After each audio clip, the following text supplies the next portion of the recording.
సాతాను బిడ్డలు. ఎవరు? సాతాను బిడ్డలు. వారి నోటికి అదుపు ఉండదు. ఒకవేళ దేవుని ఏలుబడి క్రింద ఉన్న నీ జీవితంలో నోటికి అదుపు లేకుండా ఉందా? ఒకసారి జ్ఞాపకం చేస్తూ, ఎవరి ఏలుబడి క్రింద ఉన్నావు? నీ జీవితం ఆహ్లాదకరంగా లేకపోవడానికి గల కారణం నీ మాటలేనేమో.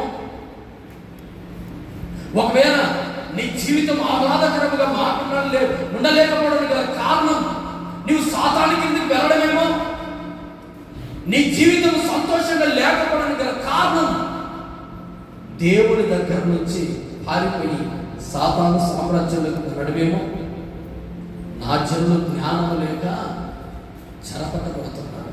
జ్ఞానము కోల్పోయింది మనుషులు జ్ఞానం కోల్పోయారు.